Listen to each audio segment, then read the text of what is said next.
Hello friends, welcome back to my YouTube channel PHP computer Gyan. आज की video में मैं आपको आईएबीएफ एग्जाम के कुछ नए प्रश्नों को लेकर आया हूं।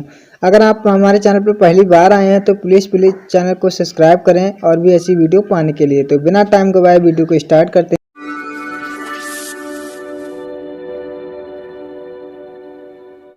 एटीएम कार्ड डैश के लिए इस्तेमाल किया जा सकता है। तो इसमें हमें बताना है एटीएम किस किस के लिए इस्तेमाल किया जाता है। तो इसमें पहला विकल्प है केवल किसी एटीएम में लेन देन के लिए, और दूसरा है व्यापार के साथ सभी केंद्र डिवाइस पर लेन देन, और तीसरा है इंटरनेट पर ऑनलाइन लेन देन, और चौथा है उपयुक्त सभी। तो यह सभी हमारे विकल्प बिल्कुल ही सही हैं। अगला क्वेश्चन हमारे यहाँ पर आता है, निम्नलिखित में से कौन सा किसी बैंक का कर्तव्य नहीं है। तो इसमें हमारा पहला विकल्प है ग्राहक के खाते के बारे में गोपनीयता बनाए रखने का, और दूसरा है पासबुक विवरण आदि जारी करने का, और तीसरा है ग्राहक की व्यावसायिक गतिविधियों को उसकी ओर चलाने का कर्तव्य, और चौथा है चेकबुक बिल आदि एकत्रित करने का कर्तव्य। तो इसमें हमारा तीसरा विकल्प है ग्राहक की व्यावसायिक गतिविधियों को उसकी ओर से चलाने का कर्तव्य। ये हमारा बैंक का कर्तव्य नहीं है, यही विकल्प बिल्कुल ही सही है।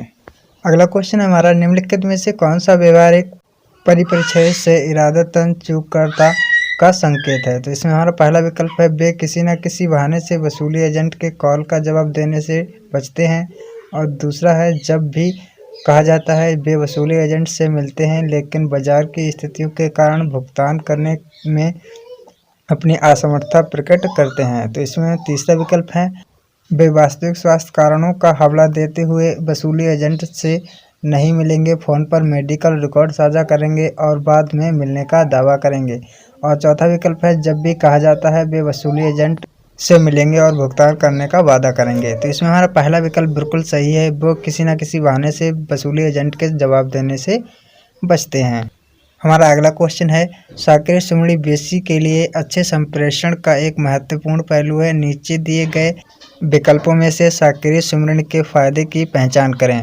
तो इसमें हमारा पहला विकल्प है यह ग्राहक को भ्रमित करने में मदद करता है और इस प्रकार विक्रय को बढ़ा देता है, और दूसरा है इससे ग्राहक की वास्तविक वित्तीय आवश्यकताओं को समझने में मदद मिलती है, और तीसरा है यह ग्राहक को बीसीए के वित्तीय स्वास्थ्य के बारे में अवसरित करता है, और चौथा है यह ग्राहक के बीसीए के वैयक्तिक कौशल के बारे में अवसरित करता है। तो इसमें हमारा दूसरा विकल्प बिल्कुल सही है, इससे ग्राहक की वास्तविक वित्तीय आवश्यकताओं को समझने में मदद मिलती है। इस पर हम चेक मार्क लगाएंगे। अगला क्वेश्चन है हमारा, चार्ज कार्ड डैश के समान होता है। इसमें हमें बताना है चार्ज कार्ड किसके समान होता है।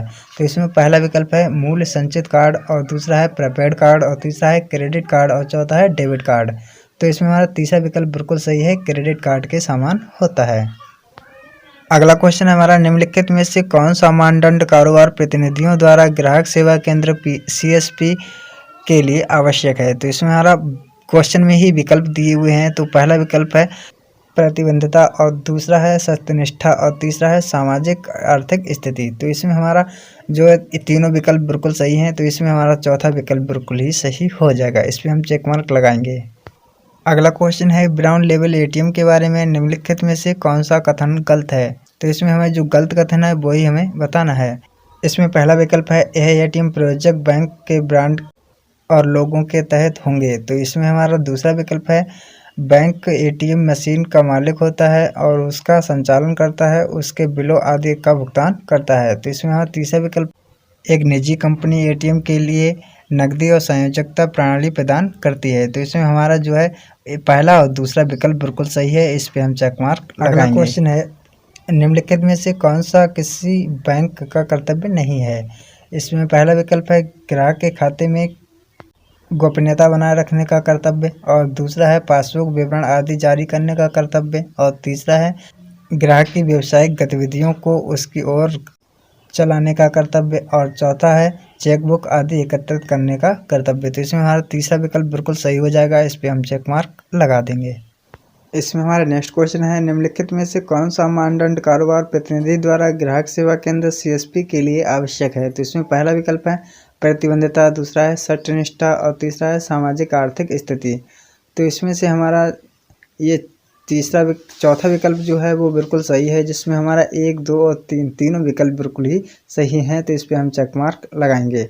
नेक्स्ट क्वेश्चन है हमारा, निम्नलिखित में से कौन सा कार्यस्थल एटीएम में सही वर्णन करता है? तो इसमें हमारा पहला विकल्प है संस्था के परिसर के भीतर स्थित है और आमतौर पर इस संस्था के कर्मचारी के लिए होता है। और दूसरा है किसी विशेष स्थान पर स्थिर न होकर चालमान रहते हैं। और तीसरा है शाखा परिसर के भीतर या शाखा के बहुत निकट स्थिर होते हैं। और चौथा है खा परिसर के अलावा अन्य स्थानों जैसे शॉपिंग सेंटर, रेलवे स्टेशन, हवाई अड्डा, पेट्रोल स्टेशन आदि में स्थिर होते हैं। तो इसमें से हमारा तीसरा विकल्प बिल्कुल सही है। इस पे हम चेक मार्क लगाएंगे। नेक्स्ट क्वेश्चन देखते हैं। प्रभावशीलता में सुधार लाने के लिए बीसीए को कुछ गुणों का आत्मसात करना होगा। नीचे दिए गए विकल्पों में गलत कथनों की पहचान करें। तो इसमें से हमें जो गलत कथन है उसी को हमें सिलेक्ट करना है। तो इसमें पहला विकल्प है उसे ग्राहकों के प्रति संवेदनशील होना चाहिए, उसे वित्त और वित्तीय उत्पादों पर ज्ञान विकसित करना चाहिए और उन्हें समझना चाहिए। और इसमें दूसरा विकल्प है उसे अपना आत्मविश्वास और कौशल विकसित करना चाहिए। और इसमें चौथा विकल्प है उसे वित्तीय उत्पादों की गलत बिक्री को बढ़ावा देना चाहिए। तो इसमें हमारा जो चौथा विकल्प है उसे वित्तीय उत्पादों को गलत बिक्री को बढ़ावा देना चाहिए। तो ये विकल्प हमारा बिल्कुल ही गलत है। तो इस पर हम चेक मार्क लगाएंगे। नेक्स्ट क्वेश्चन है हमारा अटल पेंशन योजना एपीवाई भारत के नागरिकों के लिए एक पेंशन योजना असंगठित क्षेत्र के लिए श्रमिकों पर केंद्रित है। एपीवाई के तहत 60 वर्ष की आयु पूरी होने पर ग्राहक द्वारा अंशदान के आधार पर प्रति माह गारंटीकृत न्यूनतम पेंशन दी जाएगी। एपीवाई के तहत पंजीकरण के लिए पात्र आयु के बारे में निम्नलिखित में से कौन सा कथन सही है? तो इसमें से हमें जो एपीवाई के पात्र हैं उन्हें सही उम्र का चयन करना है। तो इसमें हमारा पहला विकल्प है 21 से 40 वर्ष की आयु के बीच के व्यक्ति और दूसरा है 18 वर्ष से 39 वर्ष 364 दिन के आयु वर्ग के व्यक्ति और तीसरा विकल्प है 18 से 60 आयु वर्ग के ग्रामीण और शहरी क्षेत्र में रहने वाले व्यक्ति और चौथा है 20 से 60 वर्ष के बीच आयु के व्यक्ति। तो इसमें हमारा दूसरा विकल्प बिल्कुल सही हो जाता है 18 वर्ष से 39 वर्ष 360 दिन के आयु वर्ग के व्यक्ति। इस पे हम चेक मार्क लगाएंगे। नेक्स्ट क्वेश्चन देखते हैं। जब कोई ग्राहक बैंक में खाता खोलकर उसमें धनराशि जमा करता है तो बैंक और उसके ग्राहक के बीच वाला संबंध बनता है। तो इसमें हमारा पहला विकल्प है लेनदार देनदार और दूसरा है देनदार लेनदार और तीसरा विकल्प है अमानतदार और अमानत रखने वाला और चौथा है पट्टाकर्ता और पट्टेदार। तो इसमें हमारा पहला विकल्प बिल्कुल सही हो जाता है, लेनदार और देनदार वाला संबंध बन जाता है। अगला क्वेश्चन है हमारा व्यावसायिक संपर्क एजेंट निम्नलिखित में से कौन सा कार्य कर सकता है? तो इसमें पहला विकल्प है खाता खोलने का कामों का संग्रह और उन्हें भरना और दूसरा है ऋण आवेदन फॉर्मों का संग्रहण और प्रसरण और तीसरा है छोटी जमाओं और उदाहरणों का संग्रह और भुगतान और चौथा है सुरक्षित जमा लाकर खोलने के फॉर्मों का संग्रह और उन्हें भरना। तो इसमें हमारा पहला दूसरा और तीसरा विकल्प बिल्कुल सही है। इस पे हम चेक मार्क लगाएंगे। यह क्वेश्चन है निम्नलिखित में से कौन सा कथन कारोबार प्रतिनिधि एजेंट बीसीए का सही ढंग से वर्णन करता है?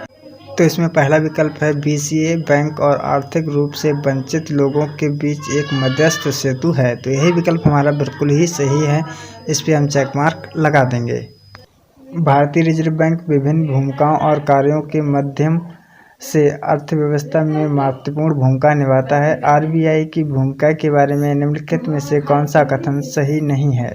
तो इसमें से हमें जो कथन गलत है उसी को हमें बताना है। तो इसमें हमारा पहला विकल्प है धन नियंत्रण सीआर और एसएलआर के जरिए और इसमें दूसरा विकल्प है बैंकिंग पर्यवेक्षण कार्य बैंकों के परोक्ष और प्रत्यक्ष निगरानी और तीसरा है स्टॉक एक्सचेंजिंग और कमोडिटी एक्सचेंजिंग पर नियंत्रण। तो यही विकल्प हमारा बिल्कुल सही हो जाता है। इस पे हम चेक मार्क लगा देंगे। इसमें अगला क्वेश्चन है भारतीय रिजर्व बैंक द्वारा जमाकर्ता शिक्षा और जागरूकता निधि की स्थापना की गई और सभी बैंकों को सलाह दी गई कि वे ऐसे निष्क्रिय खातों की राशि को इस निधि के आंतरिक करें जिनका डैश इसमें खाली स्थान है वर्ष या उससे अधिक समय से दावा या परिचालन नहीं किया गया है।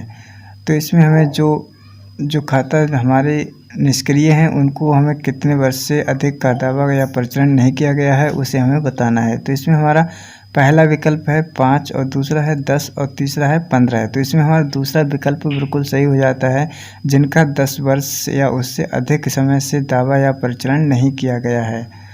तो इस पर हम चेक मार्क